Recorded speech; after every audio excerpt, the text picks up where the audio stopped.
หลายคนหั่นน่ะมักจะเอาตัวเองไปเปรียบเทียบกับคนอื่นจนกลายเป็นนิสัยเป็นความเคยชินมีหยังเกิดขึ้นแล้วก็มักไปเปรียบกับเขาคือเฮ็ดจังซั่นแล้วเฮาคือบ่ได้คือเขาจังซี่นะแล้วฮู้บ่การที่เปรียบเทียบแบบนั้นหั่นน่ะมันมีจุดอ่อนหลายด้านลองมาฟังเบิ่งเนาะถ้าเฮาเอาตัวเองไปเปรียบเทียบกับคนที่เขาด้อยกว่าหั่นน่ะเฮาก็บ่อยากพัฒนาตัวเองเฮาคิดว่าเฮาเก่าแล้วเฮาก็อยู่ส่ำนั้นแต่ถ้าเฮาเอาตัวเองไปเปรียบเทียบกับคนที่เขาเหนือกว่าหั่นน่ะเฮาผัดหมดกำลังใจด้อยเหนือตามใจว่าเขาคือเก่งเฮาคือบ่เก่งคือเขาจังซั่นจังซี่แล้วก็บ่อยากไปต่อเห็นบ่การเปรียบเทียบบ่มีหยังดีขึ้นเลย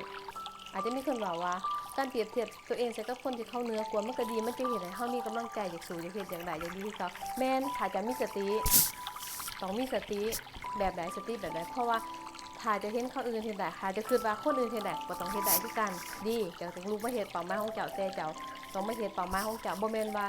เจ้าเห็นคนอื่นเฮ็ดจังซั่นแล้วเจ้าอยากไม่เฮ็ดคือกันอยากได้อยากดีคือเขาถ้าจะเฮ็ดแบบนั้นจะฮู้บ่เส้นทางที่เจ้ากำลังลุกขึ้นมาต่อสู้หรือว่าลุกไม่เฮ็ดน่ะมันอาจจะบ่แม่นเส้นทางที่ไปสู่เป้าหมายของเจ้าก็ได้เจ้าจะเสียเวลามันก็บ่ต่างหยังกับคนที่กำลังลงอยู่ในสนามแข่งแล่นหั่นน่ะถ้าว่าเฮาเมาแต่ไปเบิ่งคนข้างหน้าคนข้างหลังบ่ได้ก็สิมาทันเฮาแล้วเฮาอาจจะมือล้มก็เป็นได้ฉะนั้นน่ะมันสิดีกว่าบ่ถ้าเฮาโฟกัสอยู่ที่เส้นชัยของเฮาแล้วก็มุ่งหน้าไป